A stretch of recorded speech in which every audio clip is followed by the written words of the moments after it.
¿Qué tal? Muy buenas noches, de nuevo bienvenidos como siempre, como cada lunes.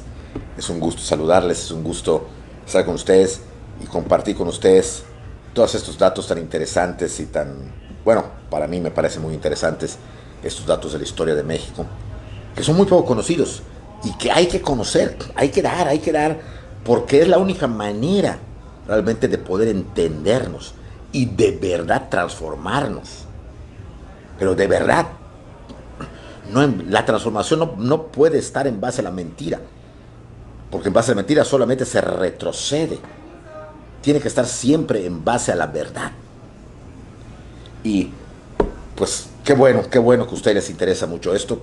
Les felicito y saludo, como de costumbre, a todos los amigos que nos ven, a los socios y residentes del Yucatán Country Club que nos dan esta oportunidad, a los directivos del Country Club, a los clubes hermanos del country, el Club Serralta de la Ciudad de México. Un gran abrazo a todos. También saludo a todas las personas que nos ven desde la Ciudad de México, mis amigos de la Ciudad de México. Estuve hace poquito en la Ciudad de México, hace unos 15 días. Me da mucho gusto saludarles. También saludo a los amigos de Puebla, de Tlaxcala, que nos escriben, de Guadalajara, Mazatlán, okay.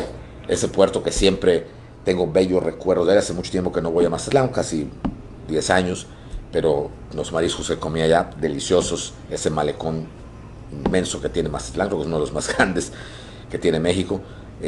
Saludo mucho a mis amigos mazatlecos. Saludo también a Hermosillo, a Sonora, Baja California, Tijuana, que nos ve mucho. Tamaulipas, todas las ciudades de Tamaulipas que nos han escrito, Ciudad Cerdán en Puebla, Aguascalientes que nos ve, Pachuca, Hidalgo, mis amigos de Pachuca, el Estado de México, Cuautitlán, en fin, Veracruz, el bello puerto de Veracruz, Coatzacoalcos, Villahermosa, en fin, todos aquellos que nos ven y desde luego, Yucatán, mi hermoso Mérida, saludos a Valladolid, a los lugares que nos ven también desde la península de Yucatán, Cancún, Chetumal, Campeche, en fin, Cozumel también nos ha dicho, y de Sudamérica, los amigos del Perú, de Lima, que nos han escrito, de Ecuador, un gran abrazo a los amigos ecuatorianos, Colombia, Venezuela, que también han escrito. Me da mucho gusto que les interese mucho la verdad, porque repito, nunca estará de más decirlo, la verdad. Es importante decirla, porque Voltaire decía lo contrario, ¿no? Decía miente, porque una mentira dicha miles de veces se convierte en verdad. Pues bien, hay que decir la verdad, miles de veces para que se ratifique en la verdad. Bien, vamos a continuar con el tema de hoy, que es ya pues la última etapa de Emilio Portes Gil, que va a ser precisamente pues el periodo del destape para las nuevas elecciones que se harían, puesto que obviamente las del 28 habían sido no nulificadas en el sentido jurídico, sino simplemente en el sentido de hecho, porque pues Obregón, que había ganado las elecciones, pues había sido asesinado y había que convocar unas elecciones. Pues bien, ya una vez creado el partido y formado sus sectores que hasta hoy tienen, el CNC, la CNOP y todo eso, pues ahora sí, pero Calles fue más allá, porque Calles fíjense cómo tuvo una mente verdaderamente, el tipo era maquiavélico, pero al mismo tiempo sumamente inteligente y preparado, porque él va a decir, todo aquel que se adhiera al partido es patriota y es revolucionario. Y aquel que no se adhiera al partido es enemigo, es reaccionario y es un traidor. ¿Dónde hemos oído esto recientemente? Ahí se los dejo de tarea para la casa. Pero no es nuevo, ¿ok? No hay nada nuevo bajo el sol, ni se ha inventado el hilo negro. Esto lo dijo Plutarco Elías Calles hace más de 90 años. Entonces, había que unirse todos al partido. muchas personas, muchos miembros, sobre todo del ejército, se dieron cuenta que esto era una trampa. Lo que trataba Plutarco era de aglutinar a todos para tener aún un control institucionalizado, como lo va a tener el partido durante todo el siglo XX. Y se dieron cuenta, no, esto, a un momento, aquí nos quita identidad. O sea, entonces, ¿quién va a definir todo? El partido. Ya no era el jefe máximo, por así decir, ya no era una persona, era un ente abstracto, una ficción. El partido decidirá. ¿Y quién era el partido? Los miembros. ¿Y quiénes eran los miembros? Un organismo colegiado, presidido por Calle, cierto, pero un organismo colegiado. Esto no va a gustar.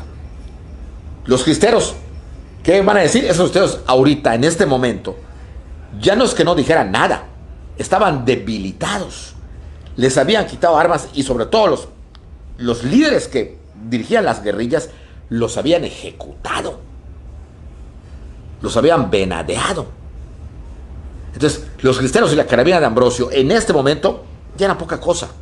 Ya los cristeros en este momento y el resto de los años, hasta que viene ya la paz total, a principios de los 40, se vuelven una especie de guerrillita, ya ni siquiera guerrilla, guerrillita, que más bien atacaban guarniciones de soldados, ya ni siquiera ciudades, eran más bien en el campo, poblados, aldeas. Ya no era una fuerza como lo habían sido. Le había salido bien a jugada a Portes Gil, por eso Calles no se molestó con él. Entonces, pero ahora, en donde no se iba a ver quién iba a ser el candidato y que lo nombraría el partido, pues hay quienes no les gusta. Pero al general Escobar no le va a gustar.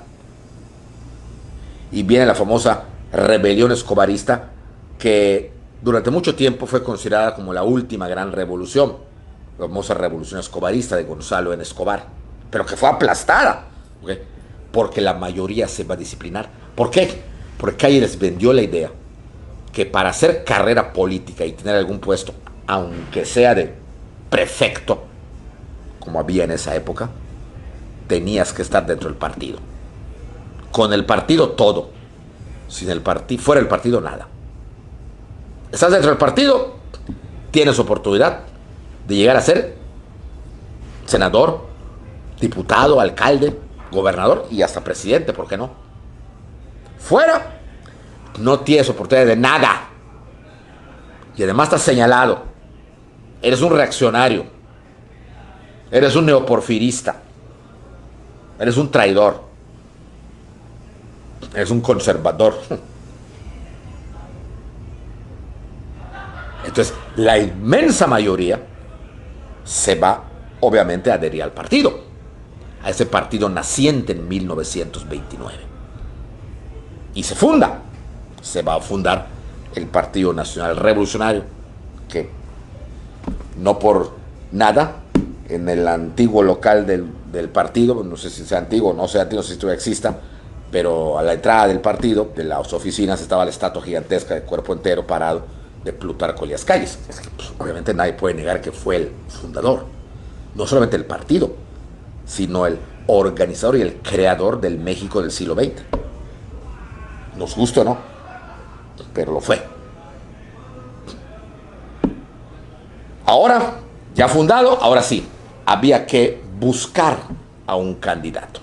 El problema era que hubo gente como Escobar que se rebeló, pero otras gentes que se rebelaron, pero no con las armas en la mano, sino que protestaron por conducto de la pluma, ¿okay? O por medio de la prensa, o simplemente por medio de discursos y que tenían su auditorio. Y había uno, principalmente uno, que se encontraba resentido con el sistema, porque lo habían hecho a un lado. Después de su gran actividad académica y educativa con Obregón, Calles nunca le dio nada y no lo consideró dentro de la familia revolucionaria. Y este señor se llamaba José Vasconcelos, carismático a más no poder, atraía un montón de jóvenes, los católicos se aglutinaban a su alrededor y los mismos cristeros, aunque los cristeros ya no eran, repito, ya no eran una fuerza militar considerable, pero era Vasconcelos. El nombre de Vasconcelos impactaba. El nombre de Vasconcelos sonaba muy fuerte. Y aunque Calles se negaba a aceptarlo, el pueblo seguía siendo católico y Vasconcelos presumía de católico, aunque de católico presumía nada más, porque su vida distaba mucho de ser un ejemplo de vida católica, ¿no? Era un hombre bastante mujeriego, un hombre casado, con hijos, pero que cuantas mujeres se acercaba, especialmente jovencitas, alumnas, que empezaban a entrar poquito a poquito mujeres a la universidad, ¿okay? Se enamoraban del maestro Vasconcelos y quedaban enamoradas de él, ¿eh? También recuerdo alguna entrevista que en televisión por este señor Sabludowski, a una de las estudiantes más cercanas a Vasconcelos, ya era una señora grande, ya era una viejita, y le preguntaban de que hablara del maestro, y ella hablaba. Pero yo recuerdo que hubo una que yo vi hace mucho tiempo, digo, mucho, 30, 40 años, tal vez tendría yo 20 años, 30 quizá, donde esta muchacha, bueno, digo muchacha, era una señora como de 70 años, 80 tal vez, se expresaba de él así, no es que el maestro Vasconcelos, es que oírlo hablar, el solo oírlo hablar, te trasladaba a otro mundo. Okay. Y recuerdo la pregunta que le hizo Sabludowski a esta señora, y usted, okay, como otras que se sabe, se enamoró del maestro Vasconcelos. Y ella contestó muy bien, al menos yo me acuerdo, decía así, es que al escuchar hablar al maestro Vasconcelos, al escucharlo cómo contaba, con qué vehemencia hablaba, era imposible no enamorarse de él. Y solamente una sonrisa así, pícara, mostró Sabludowski a la señora, que ya era una anciana, desde luego. Pero de que tenía un carisma el señor, lo tenía. Y lo aprovechaba. Y se hablaba mucho de que solamente estaba esperando la convocatoria para las candidaturas, porque en ese entonces todo lo manejaba el gobierno federal. No existía el INE como existe hoy.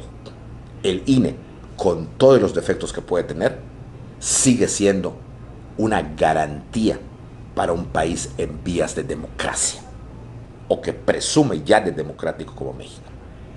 El volver al control gubernamental sería un retroceso tremendo para la democracia y sería caer en una especie de dictadura, como se cayó en la época de Porfirio, o como inclusive en la época del mismo partido.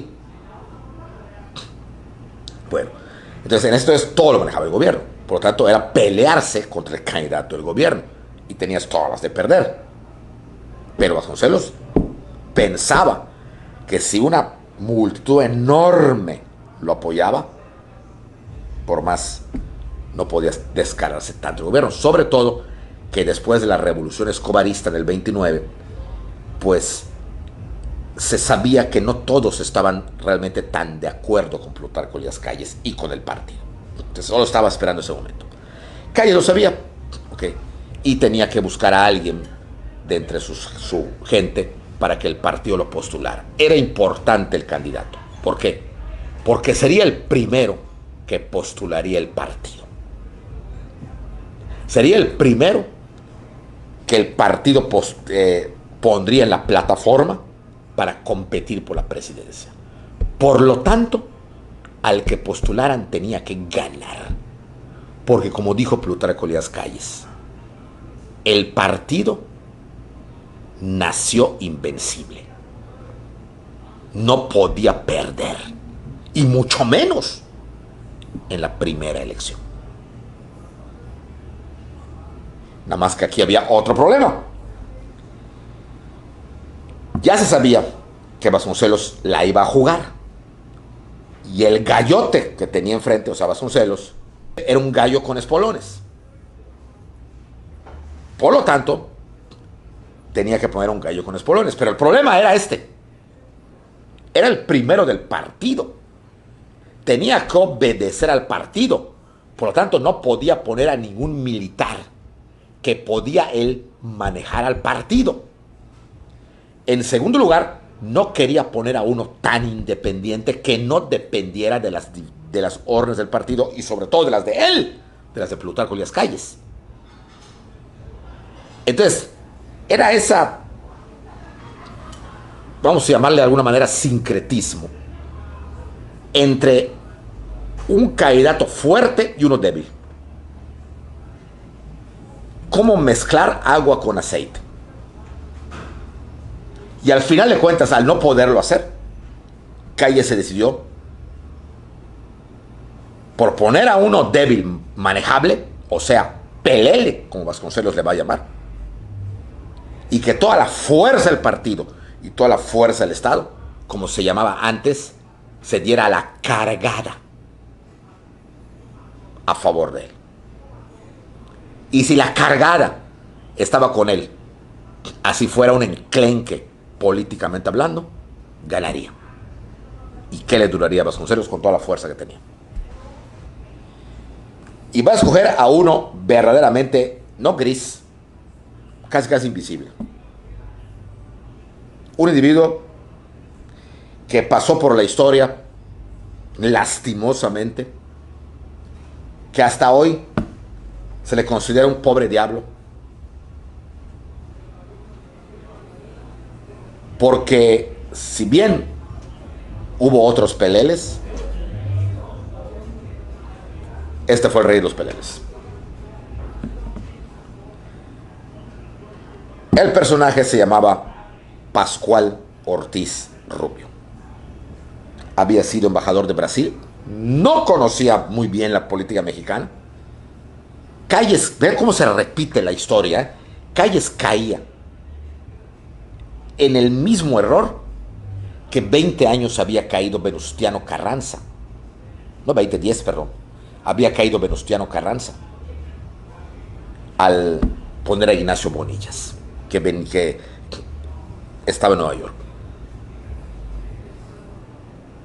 Pero Pascual, además, era un hombre ya de edad, arriba de los 65 años, que en ese entonces era una edad ya muy avanzada. Mientras que Vasconcelos tendría 45, que tampoco era un chiquito, pero tenía un carisma.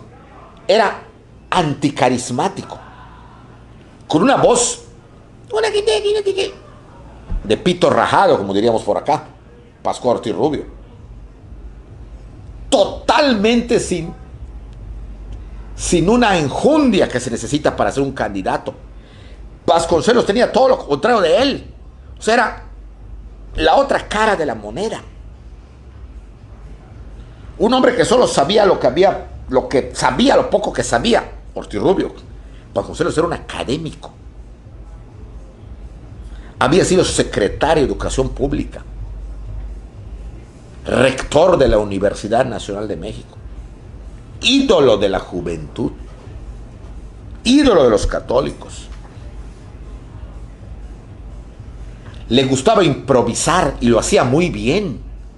Por eso es que todas las niñas quedaban así: ay, maestro Vasconcelos, ay. Y cuando lo veía el maestro Vasconcelos, Vasconcelos. No, tampoco, ¿eh? Pero bueno. O sea, era un individuo totalmente diferente a Pascual Ortiz Rubio. Pues a este Ortiz Rubio fue el que va a destapar Calles. No pudo haber escogido peor, pero con la confianza de que la cargada gobiernista y partidista lo apoyaría. Calles, en lo particular, como alguna vez comentó doña Hortensia, subestimó quizá el catolicismo del pueblo mexicano y pensó que no eran tantos, tal vez. Siempre lo subestimó y por eso Calles no fomentó la guerra cristera porque fuera un loco, no, sino porque pensó ganarla. Pensó realmente ganarla. No la ganó, pero pensó ganar. Pues tal vez pasó lo mismo en este momento. Subestimó la popularidad, el carisma y sobre todo el apoyo gigantesco que tendría Vasconcelos, inclusive en la prensa. Y cuando sale la convocatoria, obviamente se escribe Vasconcelos, se escribe por el partido. El primer candidato presidencial por el partido va a ser Pascual Ortiz Rubio.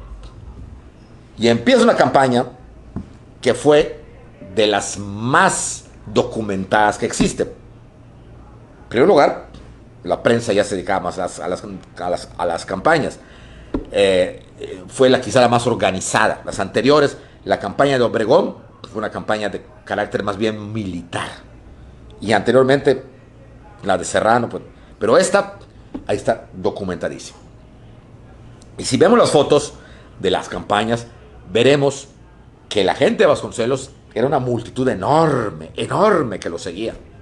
Y la gente de Pascual Ortiz Rubio también, pero hay diferencia. Lo clásico. Y eso desde esa época se dijo. Y la prensa lo dijo, el Universal, el Excelsior, todos lo dijeron. La gente que seguía, porque en ese entonces se hacían mítines multitudinarios, eran acarreados por parte del partido y por parte de Calles para apoyar a Pascual, mientras que Vasconcelos eran totalmente voluntarios. A Vasconcelos en las fotografías se le ve un montón de gente y rodeado siempre de muchachas universitarias o quizá de la edad de preparatoria más o menos. Los que organizaban su campaña eran mujeres jóvenes. No podían votar, no tenían derecho al voto aún, la mujer aún no tenía el derecho al voto, el voto presidencial. Pero lo apoyaban en lo que viene siendo lo que hoy llamaríamos logística. Y como sabían que Calles se la jugaba feo y lo podían dar un balazo, lo protegían. De hecho, se dice que Vasconcelos, entre campaña y campaña, por ejemplo, dormía en diferentes casas. En la mayoría de las casas eran casas de sus amiguitas, de sus amigas. Digo, no estoy diciendo que en la misma cama, ¿verdad? Pero sí dormía, porque para despistar. Y la campaña de Vasconcelos era con propuestas, criticaba el sistema, hablaba de que estaba secuestrado el país, que había que dar un golpe de timón, había que cambiar la política, mientras que el discurso de Pascual Ortiz Rubio era un discurso gris, cansado, para hacer o sea, Calles no se hacía ilusiones. Si no se metía mano, Pascual no ganaría. Por lo tanto, desde un principio, recuerden, las elecciones las organizaban, las convocaban, las desarrollaban y las concluía el gobierno. No había una institución, era el gobierno, el poder ejecutivo y el poder legislativo. O sea, tenían el control, en pocas palabras, la sartén por el mango.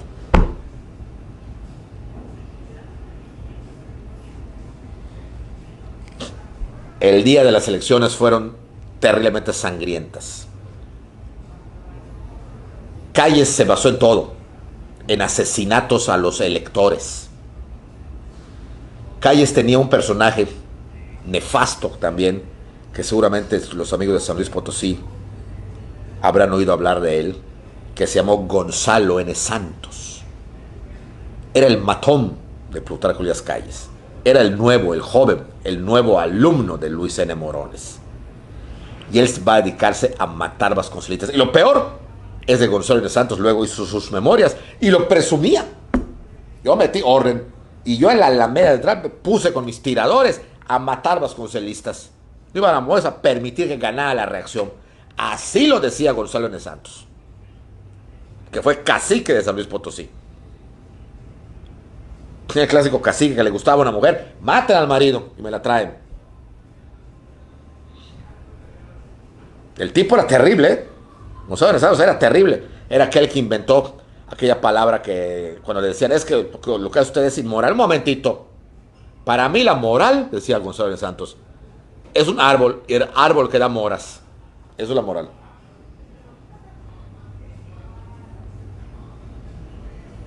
Fue aquel que obligó que Manuel Esperón hiciera una especie de himno a San Luis Potosí. Y le gustó tanto que quiso que lo cantara en ese entonces el mejor cantante que había en México en ese entonces. Y llamó a Jorge Negrete para que cantara aquella famosa canción. Yo soy de San Luis Potosí, de mi barrio San Miguelito, del centro de México soy por Dios corazón todito. Él fue Gonzalo N. Santos. Pues él fue el matón de un montón de vasconcelistas. Y se echó a varios, algunos conocidos, otros no tan conocidos, pero muchos vasconcelistas, inclusive reporteros. Y años después, cuando escribió sus memorias, él lo dijo todo, así con toda soltura, así los maté. ¿Y qué? Sin embargo, la gente fue a votar. Y como dice el Universal y la buena prensa, y votó por Vasconcelos. Ortiz Rubio no tenía la menor oportunidad. Pero evidentemente, como dijo Calles, era la primera elección del partido. Y el partido no podía perder. Tenía que ganar por las buenas o por las malas. El partido tenía que demostrar que era invencible, que era hechura de Plutarco Elías Calles, que era hechura de la revolución. Y la revolución, que ya se había convertido en un discurso demagógico, la revolución no podía ser vencida por la reacción. Así que, por las buenas, rete bueno, por las malas, te retrueno. Había que ganar a fuerza. Y tristemente, porque es triste decirlo, viene el primer gran fraude electoral en donde estuvo involucrado el partido. No le podían dar el triunfo a Vasconcelos. Y como el conteo, el resultado y todo lo hacía el gobierno, cuando se dan los resultados, México y medio, millones de millones, votaron por Pascual Ortiz Rubio. Y una cantidad irrisoria, porque era irrisoria, ni siquiera fue lógico, irrisoria, por Vasconcelos. Es decir, el fraude se había consumado, consumatum est. El nuevo presidente para un periodo de 4 años, todavía de 4 años, que empezaría el 5 de febrero de 1930 y terminaría el 30 de noviembre de 1934. ¿Por qué el 5 de febrero? Porque debido a la muerte de Obregón se había cambiado se habían movido las fechas, y por esa única vez el presidente subiría el 5 de febrero de 1930, pero terminaría el 30 de noviembre del 32, para que volviera todo a la normalidad. Por eso es que este era el 5 de febrero. Sería, no el 32, perdón, del 34, sería Pascual Ortiz, el ingeniero, porque era ingeniero, el ingeniero Pascual Ortiz Rubio. Obviamente, más descarado no puede ser, ni podía estar. El fraude estaba, pero, yo me pregunto, estos gobernantes que hemos tenido, ¿cuánto deben de despreciar al pueblo mexicano para hacer estas cosas? Como para que en su inconsciente o subconsciente digan, el pueblo mexicano no dice nada o no va a hacer nada. Porque era un fraude. Era un fraude electoral descarado. Se violaba la voluntad popular, como se violó casi todo el siglo XX. ¿A qué grado de desprecio nos merecíamos los mexicanos por parte de la alta jerarquía política? ¿Qué le importaba? ¿Sería que el mexicano se cansó tanto de casi 20 años de una lucha fratricida en la revolución y que ya empezó a decir así. Sería un buen estudio antropológico y sociológico este, ¿verdad? No tanto histórico. Pero la cuestión es que lo oficial era el triunfo de Pascual Ortiz Rubio. Vasconcelos no lo puede creer. O sea, le habían robado un triunfo descarado. Vasconcelos, furioso y temiendo por su vida, se traslada a Guaymas. Esto es interesante, porque Guaymas está en Sonora. ¿Y qué creen? Guaymas era vasconcelista, no era callista, a pesar de que de ahí era calles. Qué cosas de la vida, ¿no? Cualquiera podría decir, como Jesucristo, nadie es profeta en su pueblo. Y ahí Vasconcelos, con un grupo de gente que lo seguía, sobre todo jóvenes, decide que la única manera de hacerse respetar en este país era la violencia. Vasconcelos no quería esto, pero era la única forma. Había sido robado, secuestrado el voto. Y Vasconcelos lanza el famoso Plan de Guaymas, el último plan importante que ha habido en México después de tantos planes que hubo en el siglo XIX, sobre todo, en donde Vasconcelos invitaba al pueblo mexicano a la defensa del triunfo, a la defensa del voto. Desconocía el triunfo de Pascual Ortiz Rubio e invitaba al pueblo a las armas, es la verdad, para defender la democracia y el voto que había sido burlado. Entonces hubo otra revolución. No. Vasconcelos, como les dije hace unos minutos, tenía todo para ser presidente. Académico, culto, buenas intenciones, apoyo, o sea, hubiera sido otro México. Pero algo no tenía, que le sobraba a Calles. Y Calles lo percibió desde el principio.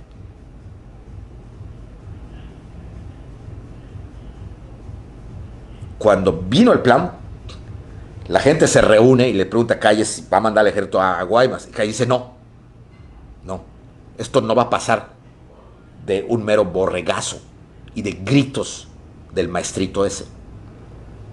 ¿Pero por qué? Okay. Ya lanzó un plan. Tiene a la gente que le siga. Tiene a los pocos cristeros. Tiene gente. Y dicen que Calles dijo esto, que es lo que no tenía Vasconcelos. Sí, tendrá todo eso, pero no tiene agallas. Él ha sido siempre un oficinista en la política y no va a poder. Es aguantar. Y dice Calles, aguantar al que el propio maestrito se enrede en su propia telaraña. ¿Y saben qué? Que eso lo veremos la próxima semana. Muy bien, pues muchas gracias a todos ustedes. Les agradezco mucho estos momentos de poder compartir con ustedes esta etapa tan poco conocida en la historia de México. Muy buenas noches, nos vemos el próximo lunes.